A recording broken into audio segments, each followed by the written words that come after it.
Today, I would like to talk about the pedagogic technique of peer instruction and how you might be able to implement it in your teaching. We'll start off with the usual disclosures. To the best of my knowledge, I have no conflicts of interest with regard to the present subject matter. During my presentation, I may refer to various commercial products. These references are for informational purposes. They are not meant to be a promotion of the product. The purpose of this presentation is to introduce the medical physicist to the technique of peer instruction. I will do this by describing my experience in converting a course taught traditionally into one taught by peer instruction. Before we get into peer instruction, let's look at how we traditionally teach physics. The traditional method of teaching has been typically to present information in a 45 to 60-minute lecture given 2 or 3 times per week. Let me share with you an experience I had many years ago before I became a medical physicist. I was finishing up a postdoc appointment and going on the interview trail, seeking my first faculty position. At one institution, which had a rather prestigious department, a junior faculty member proudly told me, "I don't teach, I lecture." I hope that at the conclusion of my presentation, you will all have a better idea of how to teach and not to lecture. So what's wrong with traditional lecturing? First of all, it is instructor-focused rather than student-focused. The instructor is the center of attention and not the student. The instructor is, to some extent, performing before the students. There is little, if any, real-time feedback. I don't know if what I'm saying has any impact on my students. Moreover, if you fall asleep during my incredibly boring lecture, you lose the train of thought. In many cases, you might as well give up on the lecture and get your information from another source. My lecture will not help you. I came across this quote some time ago, and I think it accurately describes the lecture process. In the digital world, there is no longer any reason to use class time to transfer the notes of the instructor to the notes of the student without passing through the brain of either. Isn't that what often happens? The instructor writes notes on the board, while the student conscientiously copies them into a notebook. One solution to this problem has been the introduction of a concept called flipped learning. Initiated in 2007 by 2 high school chemistry teachers, flipped learning mandates that students acquire information on their own prior to class. Class time with a faculty member is then used to gain further insight rather than present new information. And one example of flipped learning is a teaching technique called peer instruction, and that is the main topic of my presentation today. Around 2008, after attending the AAPM workshop on becoming a better teacher of medical physics, I introduced peer instruction into a class I taught, and I would like to share my experiences in converting a course taught conventionally into a course taught via peer instruction. So what is peer instruction? Peer instruction is a teaching technique developed by Eric Mazur, a physicist at Harvard University. In peer instruction, you focus on concepts rather than information or problem solving. The student obtains information from a number of sources, including books, printed lectures, recording lectures, etc. Problem solving is handled by separate problem-solving sessions. Peer instruction is based on the idea that students who have recently acquired an understanding of a concept have a better idea of impediments to understanding the concept than a faculty member who has dealt with the concept for many years.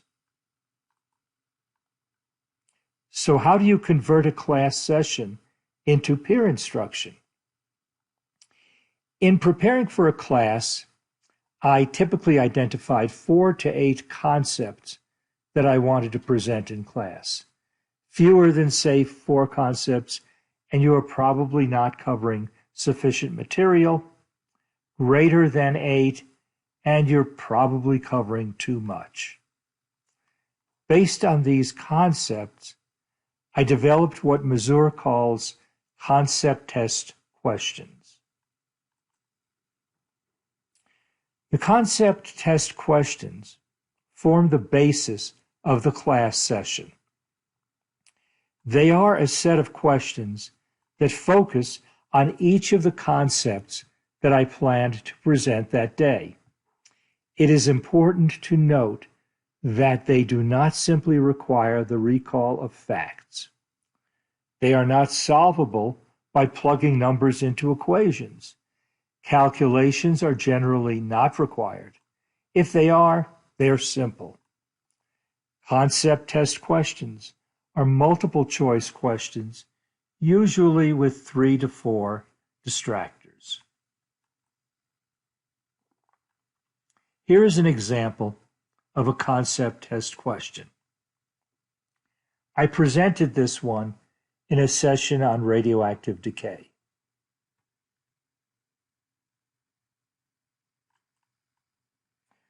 What I wanted the students to understand from this question is that the process of electron capture results in the emission of low-energy characteristic X-rays, and that these characteristic X-rays are attenuated near the point of production.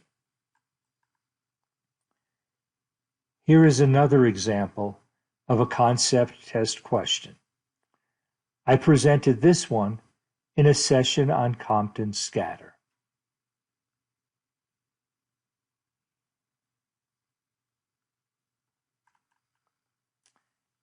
In answering this question, I wanted the students to understand that the mass attenuation coefficient for Compton scatter is essentially independent of the nature of the absorbing material. In both cases, I wanted the student to recall some information, but beyond that, use this information to explain a physical observation. I would present a concept test question to the students, who then had about a minute to respond to the question. Students displayed their responses to the instructor without seeing other students' responses. The low-tech method we used was flashcards. Now, a higher-tech alternative might be an audience response system. In either case, only the instructor sees the responses. And typically, these responses are quite varied. If, on the other hand, everyone or almost everyone got the right answer, then we could assume the students understood the concept. We would talk about the concept and then go on to the next question. But more likely, only some of the students would get the right answer. Students then gathered into groups of 3 to 4 and were charged with convincing others in their group that their answer is the correct one. Students who understand the concept can generally provide a more convincing argument as to why their answer is correct than students who do not understand the concept. Moreover, these students usually have a better idea of the barriers to understanding the concept than does the instructor, and are better than the instructor in aiding their peers to overcome these barriers. Once the discussion and resulting hubbub settled down, which usually took about 3 to 5 minutes, I asked the concept question again. This time, almost all the students presented the correct answer. I then would ask one of the students to explain their answer, and often we spent some time discussing the answer. We then went on to the next concept and typically covered, 4 to 8 concepts in the course of a class session. Shortly after I began teaching my class using peer instruction, I heard a broadcast on KUHF, our local public radio station, describing Mazur's technique. The concept test question, the student responses, and the student discussions form the basis for instruction via peer instruction. Now, how would you prepare for teaching your class via peer instruction? Students will need to obtain information prior to class. You might just want to assign a reading, but my preference would be for the students to hear a recorded lecture in addition to a reading assignment. So, it will be necessary to record your lecture. You could add a soundtrack directly into some of the more recent versions of PowerPoint, but my preference has been the use of a software application called Camtasia. It is relatively inexpensive and allows some editing of your resulting video. But even before you record your lecture, I would recommend scripting the lecture. Why do I say this? My experience with teaching the radiation interactions course started by my teaching it in a traditional lecture format. This was even before I converted my class to peer instruction. For some reason, I recorded all of my lectures. Perhaps I thought that by listening to my own lectures, I could improve my lecture style. I then had my lectures transcribed. Somewhat surprisingly, I found that the transcription, although an accurate representation of my lecture, turned out to be somewhat incoherent. Was this really the way I was teaching my students? So, based on my transcripts, I wrote scripts for each lecture and recorded these lectures offline in more studio-like conditions. Next, you want to make sure your students have listened to your lecture. I verified that they listened by giving the students a brief 5-question online quiz using SurveyMonkey. The questions were straightforward and easy to answer if the student had listened to the lecture. And here's an example of such a question.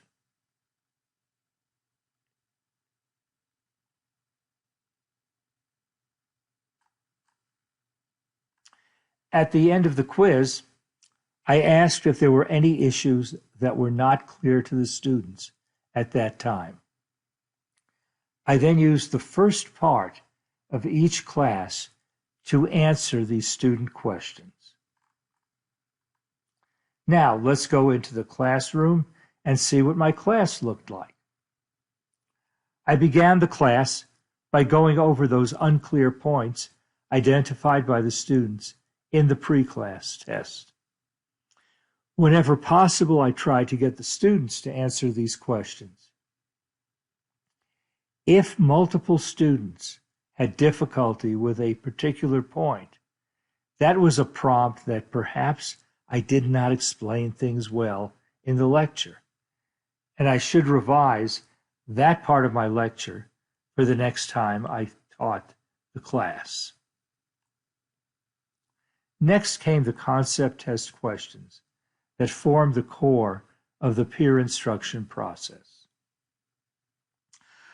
I tried to keep the class within a 1-hour time slot. Sometimes, however, discussion went on for a longer time than anticipated. The students did not have any other class following mine, so if necessary, I was able to keep them longer than an hour, but this was rare. Moreover, I dismissed them after we had completed all the concept test questions for that particular unit. At the end of the class, I gave the students an end-of-class quiz, again using SurveyMonkey. The end-of-class quiz was the same each class session, consisting of 2 questions. What were the most important points you learned today? And what points are still unclear to you? I then posted the remaining unclear points to a class Facebook group and prompted the students to answer the questions posed by their fellow students. The first student who posted a good answer within 24 hours after class would get extra in-class credit. Other students whose postings added knowledge would also get extra credit. Let me say a few words about the class website. I made a great deal of use of the website, posting all information about the course that the students would find necessary on the website. In particular, each class session is identified with links to the relevant class material. Although I could have handed out a great deal of the class material by generating it in a traditional manner, students are now very comfortable downloading their information from the web. The onus for killing trees is thus placed on the student rather than on the faculty. Information on the website included the following. Number 1, identification of the reading assignment. The text by Johnson Cunningham had been traditionally used as the text for this course. I saw no reason to change it, although other excellent texts are available. 2, a link to the class notes, which consisted of a PowerPoint presentation of the lecture material, 3 slides to a page. Students were able to download and generate a hard copy of these notes and take additional notes associated with each slide. Number 3, a link to an MP4 file containing the lecture for that class. All lectures were pre-recorded using Camtasia, which I described earlier in this lecture. Number 4, a link to the transcript of the lecture. The transcript is there so the students can review the content of the lecture as many times as they need to. And as I mentioned earlier, all my lectures are scripted.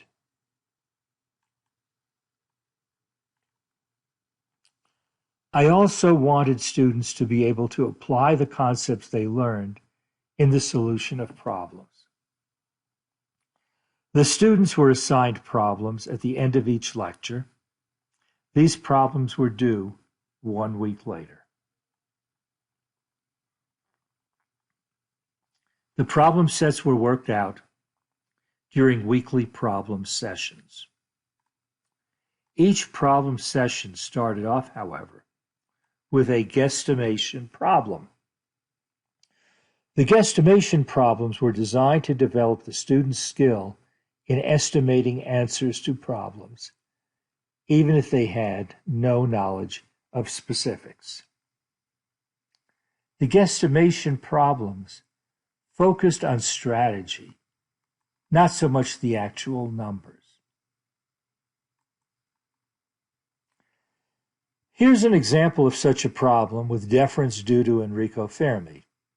Enrico Fermi first posed this problem as, how many piano tuners are there in Chicago? The idea is not so much the answer that the student obtains, but the development of a methodology for arriving at an answer.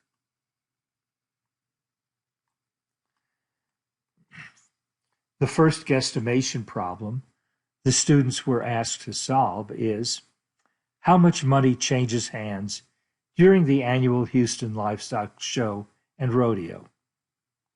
See, I was attending the rodeo one year, and I was wondering about the amount of money changing hands. So it became a class problem. 3 unit exams were given in class throughout the semester, along with a final examination at the end of the course.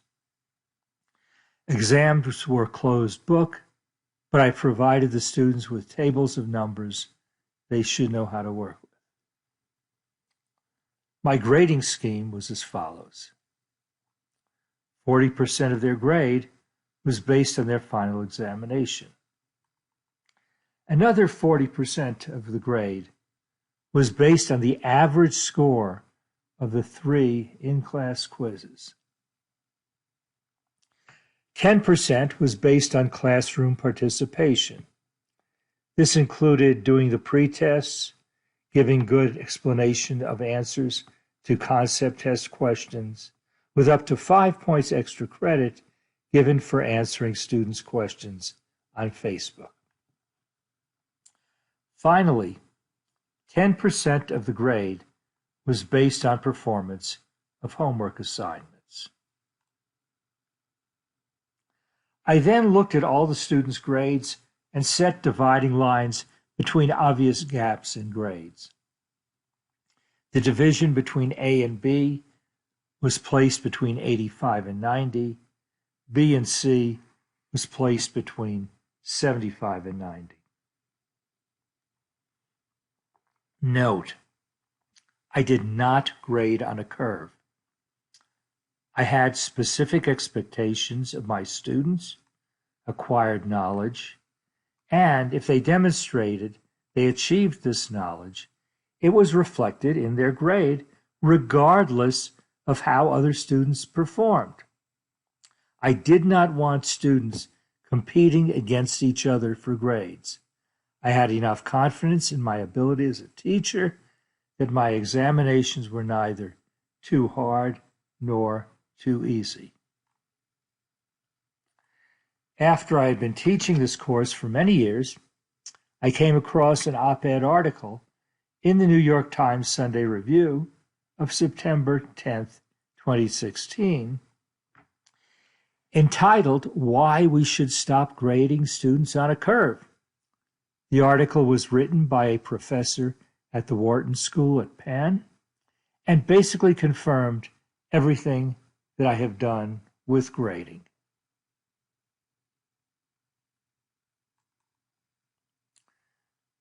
I want to share with you now some observations I made of the peer instruction class. I found that students involved in peer instruction were much more engaged in the learning process than students before I introduced peer instruction. I found a large amount of classroom discussion with participation by almost all the students. The students were not allowed to be passive observers in the class. What I found particularly appealing was that many of the class hours ended with students still actively discussing the material.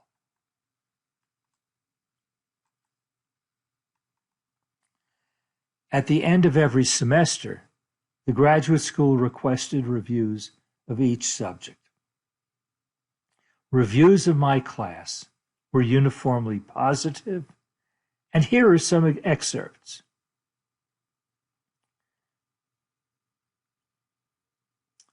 You will see no student gave the class a negative response.